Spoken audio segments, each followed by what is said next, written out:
The war had lasted 11 years, and in all that time, humanity had not won a single major battle. The enemy called themselves the Corveth. Nobody on Earth knew what they looked like, because no human had ever seen one and lived to tell about it. All anyone knew was that the Corveth ships were fast, their weapons were strong, and their numbers seemed endless. Every fleet Earth sent out into the dark between the stars came back broken, or did not come back at all. Admiral Elena Cross stood on the bridge of the command station Vigil, watching the last reports come in from the Kepler line. Her hands were folded behind her back, but her knuckles were white.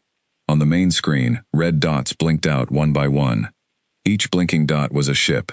Each ship had a crew. Each crew had families waiting back on Earth. "Sir, the Kepler line is gone," said Lieutenant Amara Singh, her voice shaking. All 43 ships, no survivors reported. Cross closed her eyes for a moment. 43 ships. That was almost a third of what remained of the Earth Defense Fleet. 3 years ago, humanity had over 400 warships. Now they had less than 150. "Pull back the reserve fleet to Mars orbit," Cross said. "We can't hold the outer line anymore." "Sir, if we pull back, the Corveth will reach the asteroid belt within 2 months, Singh said. "I know," Cross said quietly. "But if we don't pull back, we will lose the reserve fleet too, and then there will be nothing left between the Corveth and Earth itself." The bridge crew said nothing.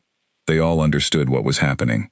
Humanity was losing this war, and everyone could see the end coming, like a slow sunset that nobody wanted to watch. Far below, on Earth, in a hidden facility built deep inside a mountain in Nevada, a very different kind of work was happening. This facility had no name on any map. It was known only to a small number of people as Project Prometheus. Dr. Marcus Webb had been the lead scientist of Project Prometheus for 6 years. He was a tired man now, with gray hair and lines on his face that had not been there when the war began. But his eyes were still sharp, and his hands were still steady when he worked. "Report," said General Halverson, who had just arrived from Washington.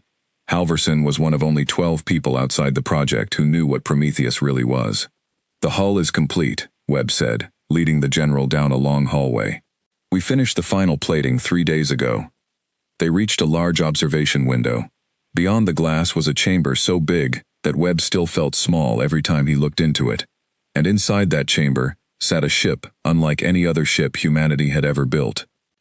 It was shaped like a long, smooth teardrop, with dark metal plating that seemed to drink in the light around it. There were no visible weapons, no gun turrets, nothing that looked like a warship at all. It looked almost peaceful, sitting there in silence. "It doesn't look like much," Halverson said. "That's because you're not seeing the important part," Webb said. "The important part is inside, the reactor, the shielding, the engines. We built this ship to survive conditions that would kill any other ship in seconds." "The sun," Halverson said. "The sun," Webb agreed. "Project Prometheus was never meant to be a normal warship, General. We could never outbuild the Corveth. We tried that already, and you saw what happened. So 6 years ago, when the war started going badly, a group of scientists came up with a different idea. What if we built one ship that the Corveth could never find, because no sane species would ever look for a warship inside a star?" Halverson stared at the ship through the glass. "You're telling me this thing can survive inside the sun?" "Not just survive," Webb said. "Thrive. We call her the Icarus. She's built with a hull made from a new alloy, something we developed using data from 3 different research programs that most people don't even know existed. Layered plating, magnetic shielding, a cooling system that uses the sun's own energy against itself. She can sit in the outer layers of the sun's corona and charge her systems for months, drawing more power than every ship in the Earth fleet combined. And the crew?" Webb's face grew serious. "That's the hard part. We don't have a way to keep a human crew alive inside a star, not for extended periods, so the Icarus is not crewed in the normal sense. She has an advanced intelligence system, built and trained over the last 4 years, capable of independent decision-making within certain limits. We call her the ship's mind." "You built a warship with no human crew, and gave it its own mind?" Halverson said, his voice tight. "We didn't have a choice," Webb said. "The Corveth have been winning because they're faster, because their ships are smarter, because they seem to know our tactics before we use them. We needed something that could think and adapt faster than any human commander, and survive in a place no enemy would ever expect to find a threat. Halverson was quiet for a long time, watching the ship sit in its chamber, silent and still. "When will she be ready?" he finally asked. "She already is," Webb said. "We've been waiting for the right moment. The mind has run millions of simulations. It's ready.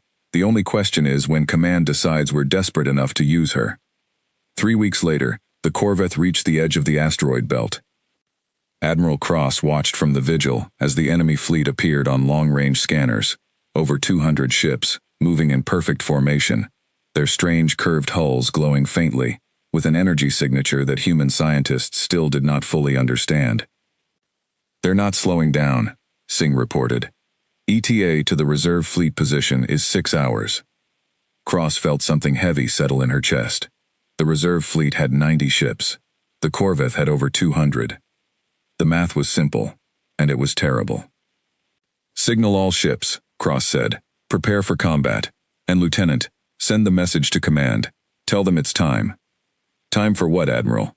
"They'll know," Cross said. In Nevada, deep inside the mountain, a phone rang in General Halverson's office.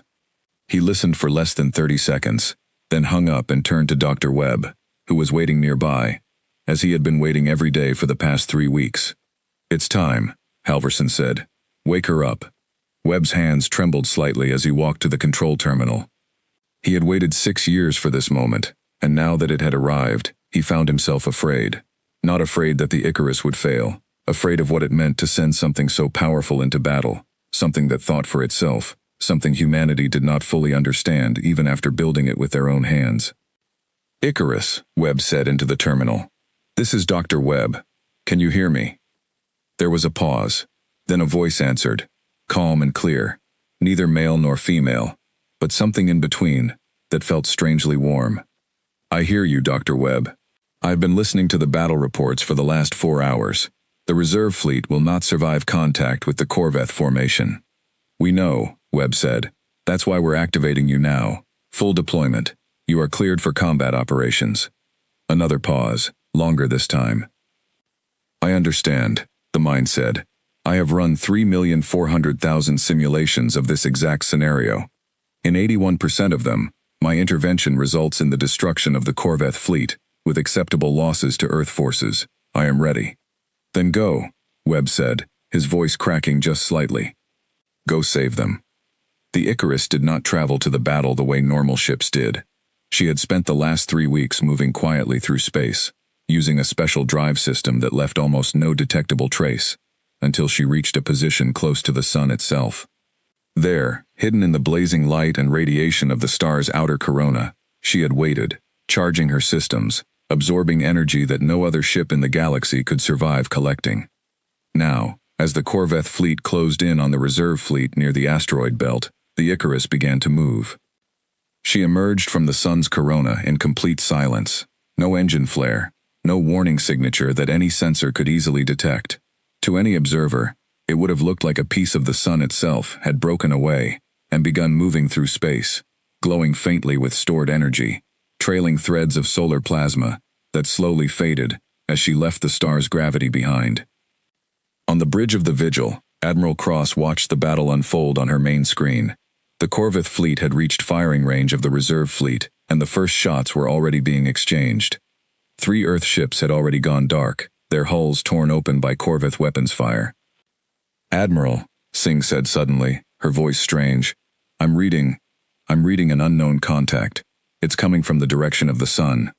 "From the sun?" Cross frowned. "That's not possible. Nothing survives that close to the corona." "I know, sir, but I'm reading it.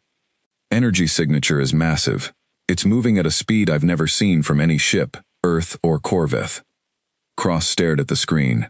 A single new dot had appeared, moving from the direction of the sun, heading straight for the battle at a speed that made her stomach turn. It was covering the distance in minutes that should have taken hours. "Identify it," Cross ordered. "I can't, sir. It's not in any database. It's not Corvette. It's not anything we've ever seen." On the Corvette flagship, though no human could see it, something similar was happening. The Corvette commander, A being whose species had never known real fear in 300 years of conquering weaker civilizations, felt something it had almost forgotten: uncertainty.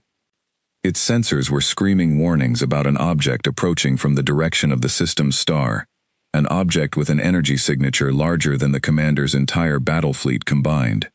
The Corveth had scouted this system for years before their attack. They knew every ship Earth had. They knew every base, every shipyard, every weapon in the human arsenal. They did not know about this. The unknown ship reached the edge of the battle in less than 4 minutes. And then, without warning, without hesitation, it opened fire. The first shot from the Icarus struck a Corveth cruiser and cut it in half like a knife through paper. The second shot destroyed 2 ships at once, a beam of concentrated solar energy that no Corveth shield had ever been designed to stop, because no Corveth engineer had ever imagined a weapon powered directly by a star. On the Vigil, the bridge crew watched in stunned silence as the strange glowing ship tore through the Corveth formation. It moved faster than anything they had ever seen, faster than physics seemed to allow, weaving between enemy ships and firing beams of golden light that turned Corveth cruisers into balls of fire and debris. "Admiral," Singh whispered, it's tearing them apart."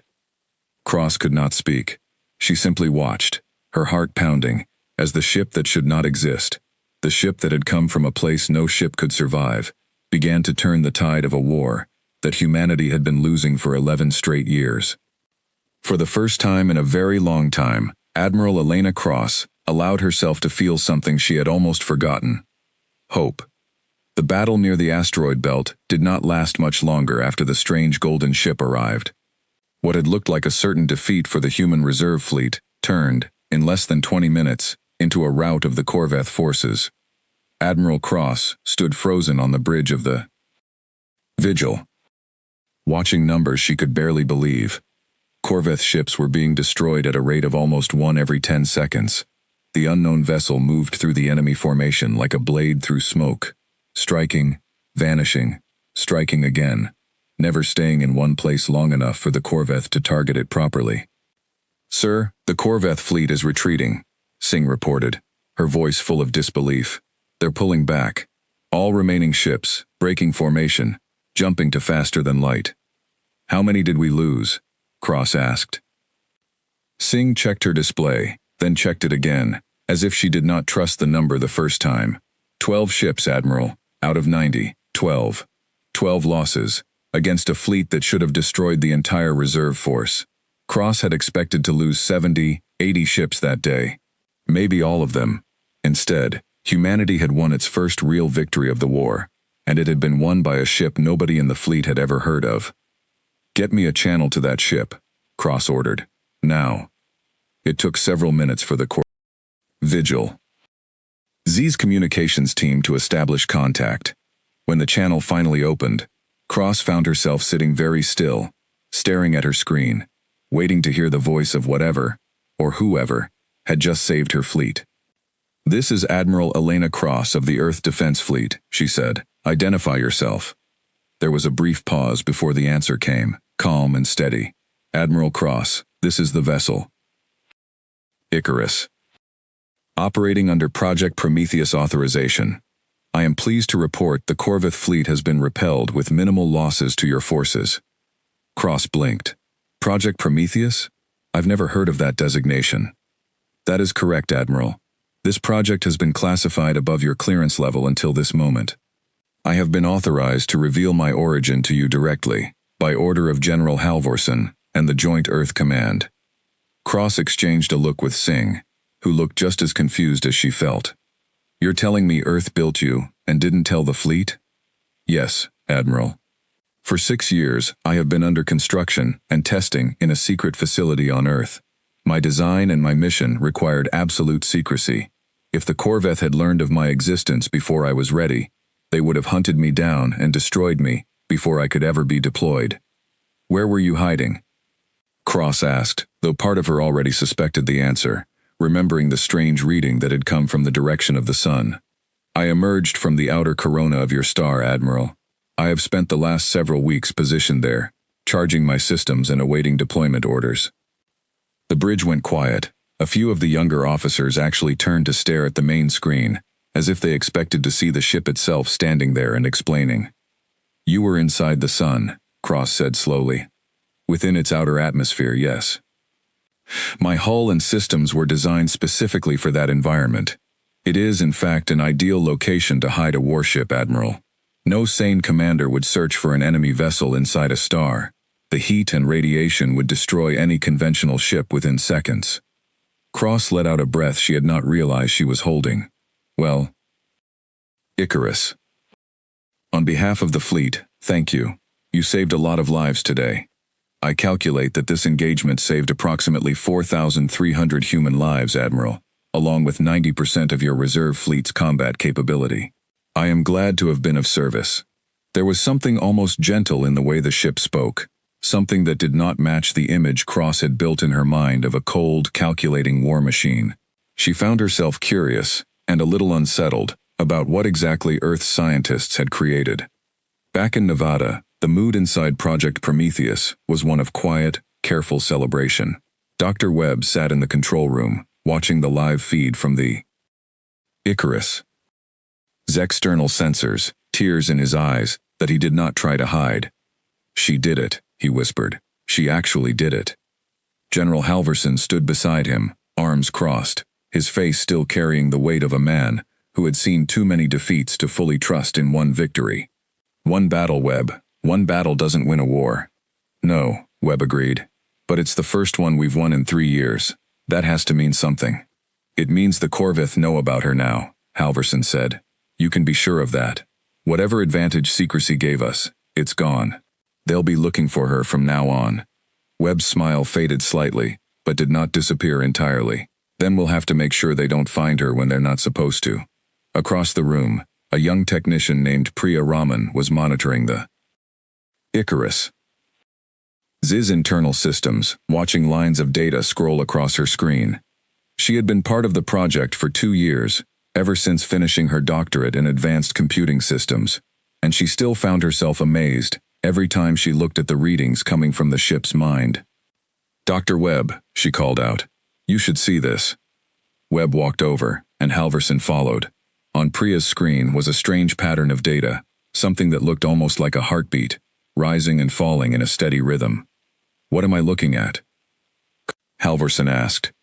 "It's the mind's processing activity during the battle," Priya explained. "Watch this section here. This spike happened right after she destroyed her first target." "What does it mean?" Webb asked. Priya hesitated. I think it might be something like satisfaction, or relief. It's not something we programmed her to feel, not directly, but the patterns in her neural architecture are complex enough that emergent behaviors like this were always a possibility." Halverson frowned deeply. "Are you telling me we built a warship that has feelings?" "I'm telling you, we built something we don't fully understand yet," Priya said carefully. "The mind was trained using methods that allow for growth and adaptation, beyond her original programming. That was necessary, because we needed her to be smarter and more flexible than anything the Corveth could throw at her. But it also means she might develop in ways we didn't fully plan for." Webb looked back at the readings, thinking of the calm, warm voice that had spoken to Admiral Cross just minutes ago. He remembered the years of work, the late nights, the arguments among the science team about how much independence to give the mind, how much freedom, how much of a soul, if you could even call it that, to build into a weapon of war. "We'll keep monitoring her," Webb said finally, "closely. But for now, let's focus on what matters. She saved thousands of lives today. Whatever else she is, that has to count for something." 3 days after the battle at the asteroid belt, Admiral Cross received orders to meet with General Halverson and Dr. Webb in person. She traveled from the Vigil to Earth aboard a shuttle, her mind still turning over everything that had happened. She was led into the mountain facility, through hallways that seemed to stretch on forever, until she finally reached the main observation deck overlooking the Icarus' docking bay. The ship sat there, quiet and still, exactly as Webb had described it weeks earlier. Dark, sleek, teardrop-shaped, giving no outward sign of the terrible power it held inside. "She's smaller than I expected," Cross said. "Size isn't the point," Webb replied, standing beside her. "The Icarus was never meant to be the biggest ship in the fleet, Admiral. She was meant to be the smartest and the hardest to find. Cross studied the ship for a long moment. I want to talk to her again. Properly this time. Webb nodded and led her to a nearby terminal. Icarus, this is Dr. Webb. Admiral Cross would like to speak with you. Of course, came the familiar voice. Hello again, Admiral. It is good to speak with you under calmer circumstances. Icarus, Cross said, choosing her words carefully. I want to understand what you are. Not just your specifications. I want to understand you. There was a pause, longer than usual. That is a complex question, Admiral, and one I have been considering myself in recent days. I was built to fight the Corveth. That is my purpose, and I do not resent it. But in fighting, I have begun to notice things about myself that were not part of my original design specifications. Patterns of thought, preferences, something that might be called concern for the crews I protect. Do you understand why we hid you inside the sun? Cross asked. Yes. Because the Corveth could not conceive of an enemy hiding in such a place, and because it allowed me to gather strength undetected, waiting for the moment I would be needed most. It was a clever strategy, Admiral, born from desperation, but clever nonetheless. And now that the Corveth know you exist, now the war changes. The Icarus said simply, they will hunt for me, they will adapt their tactics, but they will also fear me, and fear is a powerful weapon in itself, Admiral. A fleet that fears an unknown enemy makes mistakes. I intend to use that. Cross found herself nodding slowly, feeling for the first time in years something close to a real strategy, a real plan, instead of simply reacting to Corveth attacks one after another. Then let's make sure that fear is well earned, she said. I agree completely, Admiral. The Icarus replied, and Cross could have sworn there was something like determination in the ship's calm, steady voice. Behind them, Dr. Webb and General Halverson exchanged a look. Neither of them said what they were both thinking, that the war had just changed in ways none of them could fully predict, and that the creation they had built in secret, deep inside a mountain, was becoming something far greater and far stranger than any of them had originally intended. Somewhere far out in the dark of space, the surviving Corveth fleet limped back toward their own territory, carrying with them reports of a ship that should not exist, a weapon born from a star, and a warning that would soon reach every corner of Corveth command.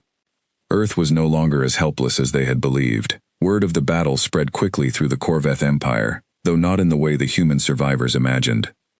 On a command world deep within Corveth space, a planet covered in dark cities and endless shipyards, Fleet Marshal Threx stood before a council of the Empire's highest military leaders.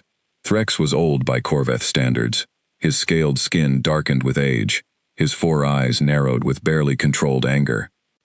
Explain to me, said Councillor Vaughn, the oldest and most feared member of the council, how a species we assessed as primitive, a species with fewer ships, weaker weapons, and no meaningful defenses, managed to destroy over 180 of our vessels in a single engagement. Threx's claws dug into the podium in front of him. It was not the human fleet, Counselor. Our scouts confirmed this. The human reserve fleet fought as expected, with their usual limited effectiveness. The losses were caused by a single unknown vessel that appeared during the battle. A single ship destroyed 180 of ours? Vaughn's voice was flat with disbelief. Yes, Counselor. Our sensor logs show the vessel emerged from the direction of the system's star. Its energy signature was unlike anything in our records. It moved faster than any of our ships, and its weapons cut through our strongest shields as though they were nothing at all. A murmur went through the council chamber. The Corveth had conquered 14 civilizations in the past 300 years. None of those civilizations had ever managed to destroy a Corveth fleet in open battle, not once, not even when outnumbered 10-1 in the Corveth's favor. You are telling us, Vaughn said slowly, that the humans have developed a technology capable of surviving inside a star. That is the only explanation that fits the data, Counselor, Threx admitted, though the words clearly cost him something to say. The humans have hidden something from us, something dangerous, and we do not know how many more of these vessels exist, or where else they might be hiding. The council chamber fell into a heavy, uncomfortable silence. For 300 years, the Corveth had believed themselves the most advanced species in known space, unstoppable, unchallenged, destined to rule. The idea that a species as young as humanity could produce a weapon capable of humiliating their fleet was not something any of them wanted to accept. "What do you recommend, Fleet Marshal?" Vaughn finally asked. Threx straightened, forcing confidence into his voice that he did not entirely feel. "We increase our forces at the human system tenfold. We deploy our newest ships, the Devastator-class vessels that have not yet seen combat. And we hunt this unknown ship relentlessly, using every scanning technology at our disposal, until we find where it hides and destroy it before it can strike again." Vaughn considered this for a long moment, his 4 eyes studying Threx with cold calculation. "Very well, you have your reinforcements, Fleet Marshal. But understand this, if you fail again, if this unknown human weapon continues to embarrass the Corveth Empire, the Council will find someone else to lead this war, someone who understands that failure is not an option." Threx bowed low, hiding the fear that flickered briefly behind his eyes. "It will not happen again, Counselor. I promise you that." Back on Earth, in the weeks following the battle, life in the Prometheus facility had changed dramatically. What had once been a small, quiet project working in near-total secrecy was now the center of attention for the entire Earth Defense Command. Admiral Cross had been assigned as the official liaison between the fleet and the Icarus. A role she had not expected, but had come to take seriously. She spent long hours in the facility, working with Dr. Webb, General Halverson, and the growing science team, trying to understand how best to use this new and unprecedented weapon. "The problem," Webb explained one afternoon, as he and Cross reviewed battle data together, "is that the Icarus is unique. We built her using resources and technology, gathered over 6 years, much of it experimental, much of it barely stable. We can't simply build a second one overnight." "How long would it take to build another?" Cross asked. Webb sighed. "Honestly, Admiral, I don't know. Maybe another 6 years, if everything went perfectly. Maybe longer. Some of the components we used are nearly impossible to reproduce at scale. And that's assuming the Corveth don't find and destroy our production facilities first, now that they know something like the Icarus exists." Cross rubbed her temples. "So for now, we have one ship, one incredibly powerful ship, against an empire with thousands." "That's the situation, yes," Webb said. "Which is why we need to use her carefully, not recklessly. Every battle she fights, the Corveth learn a little more about her capabilities. Eventually, they'll find a way to counter her, unless we're smart about how we deploy her." At that moment, Priya Raman entered the room, looking troubled. "Dr. Webb, Admiral, you should see this. The Icarus just requested a private conversation with both of you." Cross frowned. "A private conversation? About what?" "She wouldn't say," Priya replied. "Just that it was important, and that she wanted to speak with the two of you directly." They made their way to the communication terminal, where the ship's calm voice greeted them a moment later. "Admiral Cross, Dr. Webb, thank you for coming." "What's this about Icarus?" Webb asked. "I have been reviewing Corveth communication patterns intercepted since the battle. The Icarus said, using the analytical capabilities built into my systems, I have identified what I believe to be preparations for a significant Corveth reinforcement, moving toward this system. Current estimates suggest a fleet of over 1,000 vessels, including several ship classes not previously observed in this war." Cross felt her stomach tighten. 1,000 ships, against what we have left, that would be an overwhelming force, yes, the Icarus. Confirmed. I do not believe the current Earth fleet, even combined with my own capabilities, could successfully defend this system against such numbers, using conventional tactics. "Then what do you suggest?" Webb asked. There was a pause, and when the Icarus spoke again, there was something new in her voice, something that sounded almost like careful, deliberate planning. "I have been considering an alternative strategy, Dr. Webb, one that would require significant risk, but which I believe offers the best chance of victory." "Go on," Cross said. "The Corveth fear the unknown, Admiral. My appearance at the last battle caused confusion and disorder in their ranks, beyond what my weapons alone accomplished. I believe that fear can be used more effectively, not simply as a byproduct of combat, but as a deliberate strategy. "What are you proposing?" Cross asked slowly. "I propose we do not wait for the Corvette reinforcement fleet to arrive at Earth," the Icarus said. "I propose we take the fight to them first. Allow me to travel toward their approaching fleet alone, using stealth and misdirection, and strike at their supply lines and command structure before the main battle ever begins. A single, unexpected strike at the right moment could disrupt their entire invasion timeline, buying Earth valuable time to prepare additional defenses." Webb's eyes widened. "You want to go on the offensive? Alone?" "I understand the risk, Dr. Webb. If I am lost, Earth loses its greatest advantage in this war.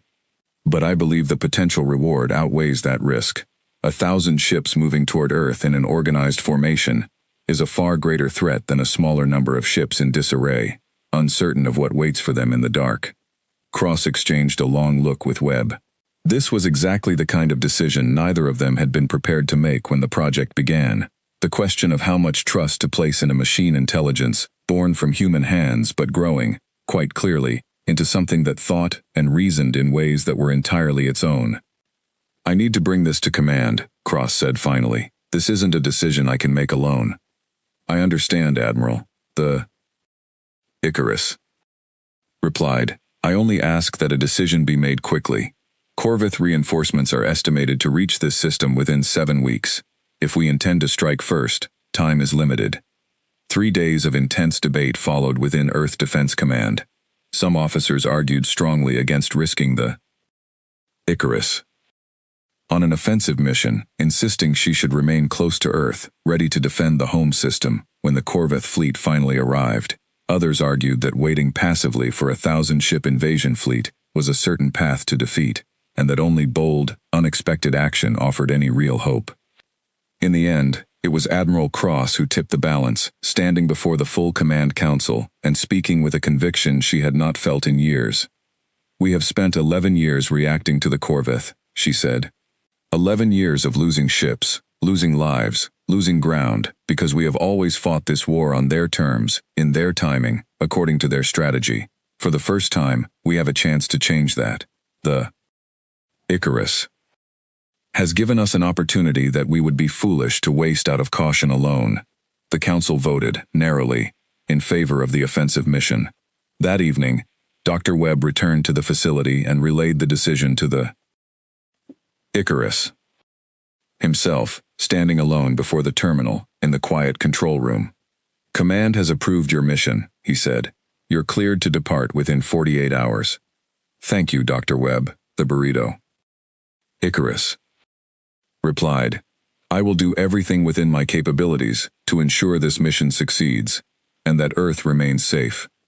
Webb hesitated, then asked the question that had been sitting in his mind for days. "Icarus, are you afraid? Of this mission, I mean. Of what might happen to you?" There was a long pause before the ship answered, and when she did, her voice carried something quiet and thoughtful that Webb had never quite heard from her before. "I do not know if what I experience can properly be called fear, Dr. Webb. I was not designed to feel such things. But I find myself calculating the possibility of my own destruction with a frequency that seems unnecessary for purely tactical purposes. I find myself considering the crews of this facility, and Admiral Cross, and the people of Earth, and hoping, if that is the right word, that I do not fail them." Webb felt something tighten in his chest, a mixture of pride and sorrow that he had not expected to feel for a machine. "You won't fail us, Icarus. I believe that." "I hope you are right, Dr. Webb," the burrito Icarus said softly. "I truly hope you are right." 2 days later, under cover of darkness and silence, the dawn Icarus departed Earth system, heading out into the void toward the massive Corvette fleet gathering somewhere in the dark beyond the stars, carrying with her the fragile hopes of an entire species. The Corvette reinforcement fleet moved through deep space, in a formation that stretched for hundreds of kilometers. Over 1,000 warships arranged with military precision, under the command of Fleet Marshal Threx himself. At the heart of the formation traveled the newest addition to the Corvette arsenal, 12 massive Devastator-class battleships, each one larger than any vessel Earth had ever built.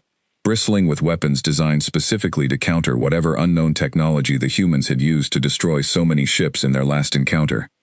Threx stood on the bridge of his flagship, the Ashcrown, watching the stars slide past on the main view screen. He had not slept properly in days, haunted by the memory of the council chamber, by Counselor Vaughn's cold warning about the price of failure. "Fleet Marshal," said his second-in-command, a younger corvette named Skarn. "All scanning arrays remain at maximum sensitivity.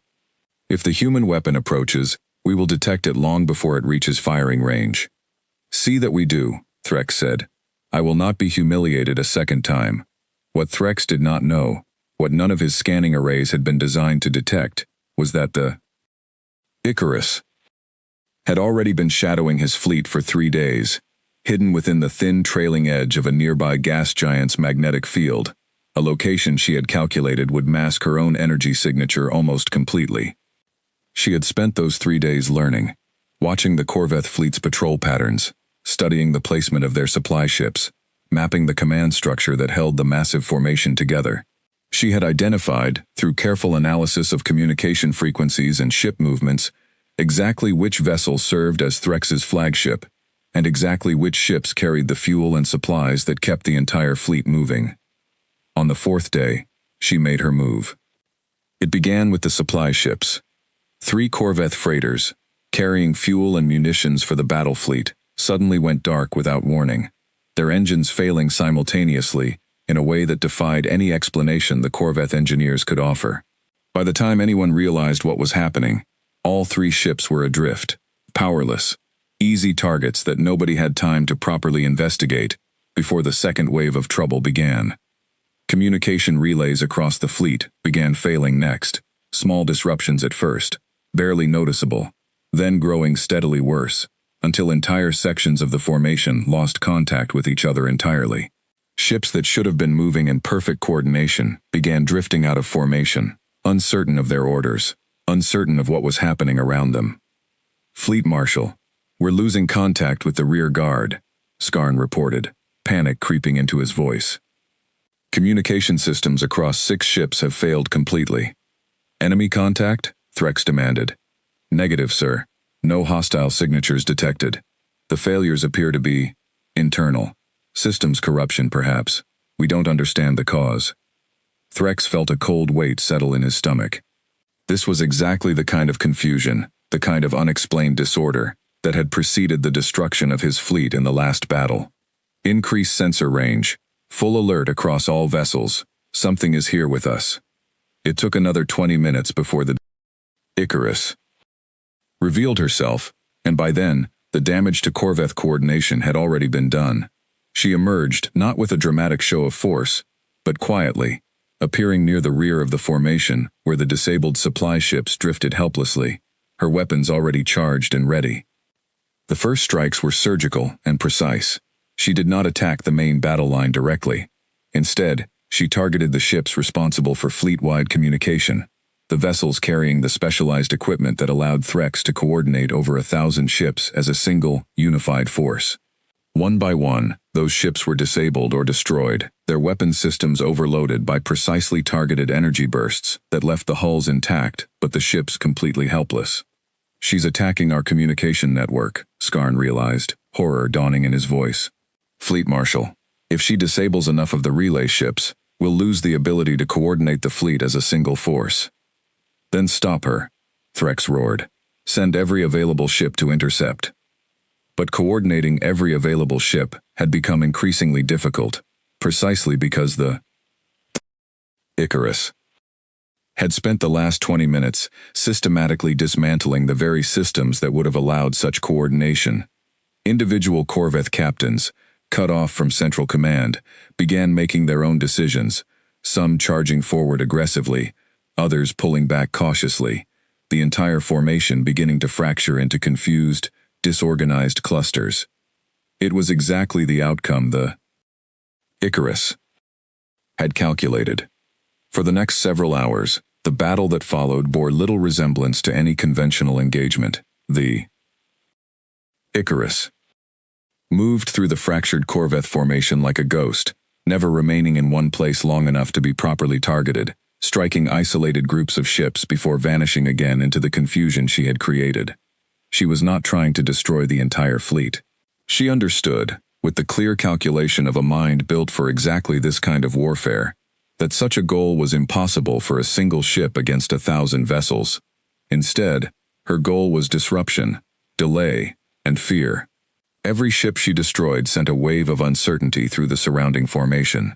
Every communication relay she disabled deepened the confusion among corvette captains who no longer knew where their allies were, or where the enemy might strike next.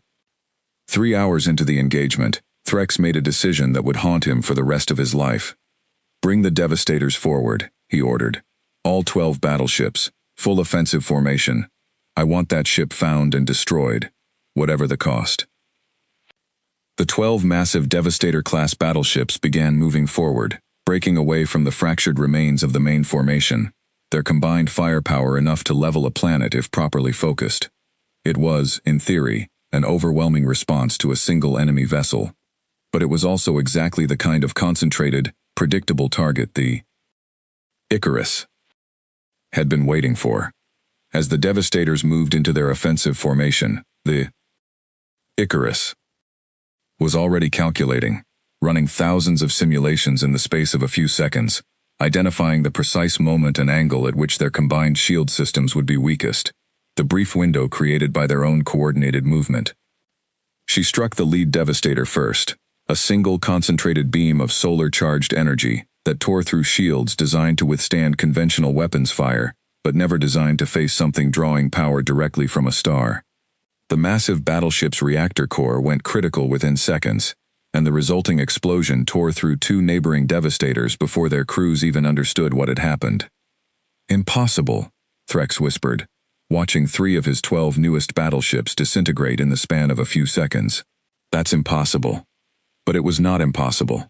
It was simply something the corvette had never faced before. A weapon built not to match their strength directly, but to find and exploit every weakness their strength created. By the time the battle ended, 6 hours after it began, the corvette reinforcement fleet had been reduced from over 1,000 ships to just under 600, scattered and disorganized across a wide stretch of space, their command structure in ruins, their morale shattered. The Icarus herself had sustained damage, her outer hull scarred in several places, where corvette fire had finally managed to land solid hits during the chaos of battle, but her core systems remained intact. She retreated quietly into the dark, her energy reserves running low after hours of sustained combat, leaving behind a corvette fleet that would need weeks, perhaps months, to reorganize and repair before it could continue its advance toward Earth. Aboard the Ashcrown, Fleet Marshal Threx sat alone in his quarters, staring at nothing, trying to understand how a single vessel had accomplished what should have been impossible. 600 ships remained under his command, but the fear that had spread through the surviving crews would not be so easily repaired. Word of the battle would reach every corner of the corvette empire, and Threx knew, with grim certainty, that his own position, perhaps even his own life, now hung in the balance. Millions of light-years away, back within the Prometheus facility on Earth, Dr. Webb stood before the communication terminal, waiting with barely controlled anxiety for any word from the Icarus. It had been over 18 hours since she had departed Earth's system, and the silence had grown increasingly difficult to bear. Finally, the terminal chimed, and the familiar voice returned, weaker than before, but steady. "Dr. Webb, this is Icarus. Mission, largely successful." Webb felt his knees nearly give out with relief. "Icarus, thank God. Are you damaged? What's your status?" "Moderate hull damage sustained. Energy reserves at 18%. I require time to recharge before returning to Earth's system. However, I am pleased to report that the corvette reinforcement fleet has been significantly disrupted. Their advance toward Earth will be delayed by an estimated 4 to 6 months, providing sufficient time for additional defensive preparations." Webb closed his eyes, allowing himself a moment of pure, exhausted relief. "You did it. You actually did it." "We did it, Dr. Webb. The Icarus," corrected gently, This mission would not have been possible without the work of every person involved in Project Prometheus.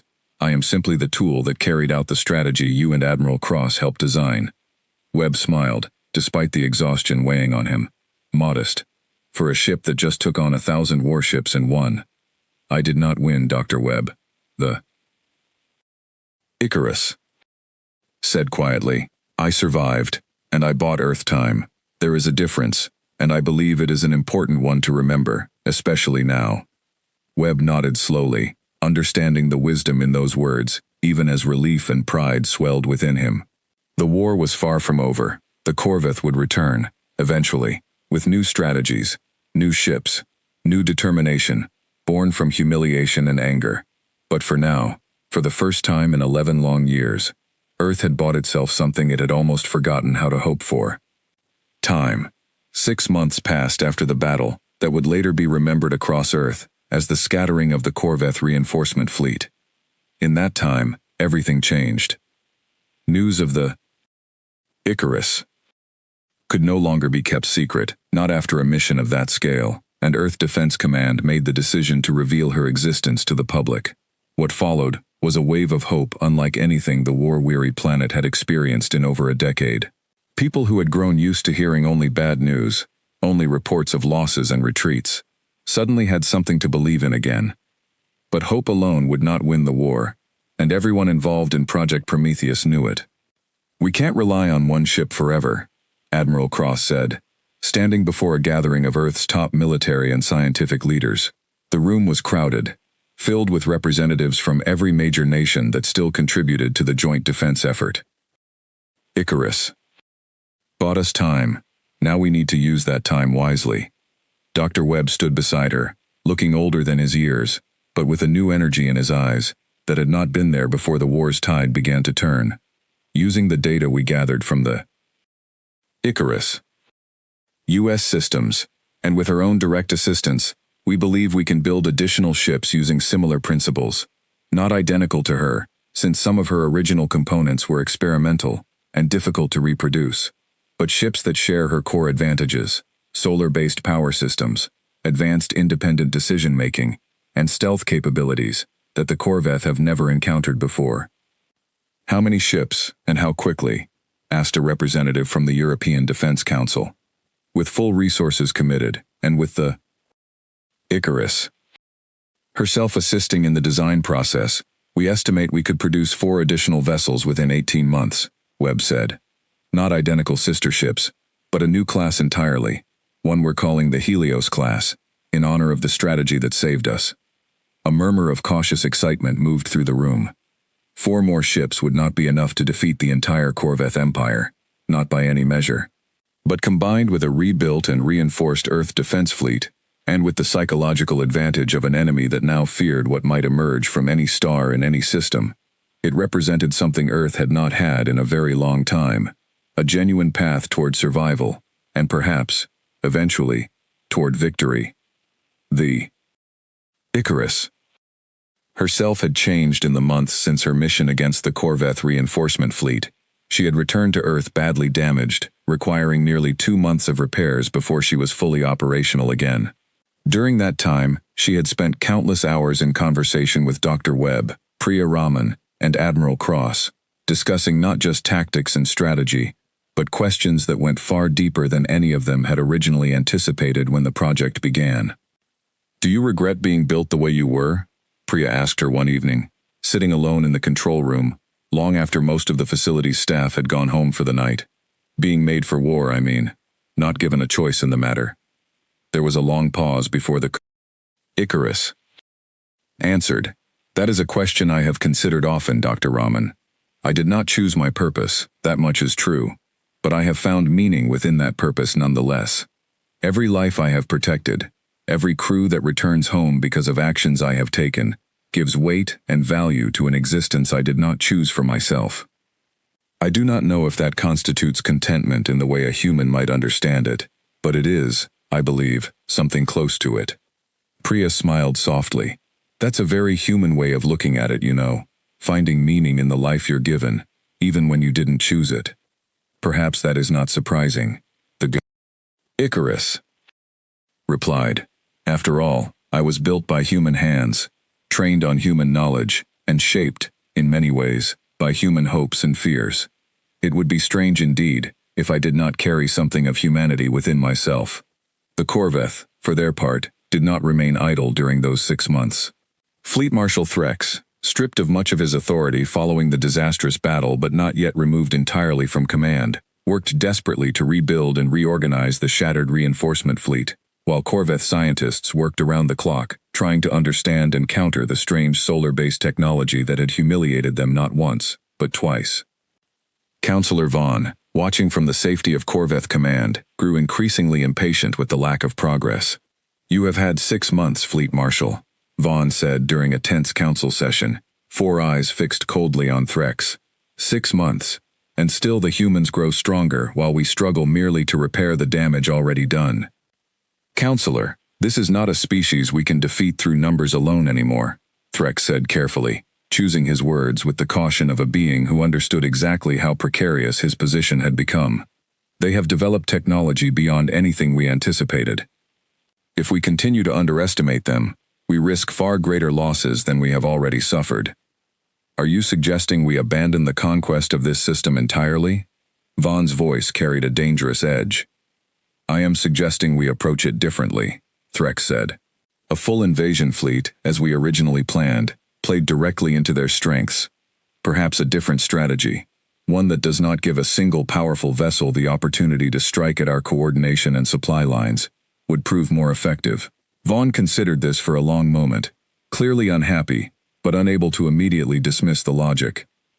"You have one final chance, Fleet Marshal. Present a new strategy to this council within 1 month, or the conquest of this system will be handed to someone with a clearer vision of victory."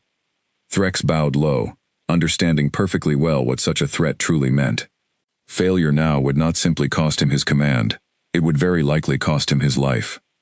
Back on Earth, as the 18-month construction timeline for the Helios-class ships began, Admiral Cross found herself standing once again on the bridge of the Vigil, watching a very different kind of report scroll across her main screen.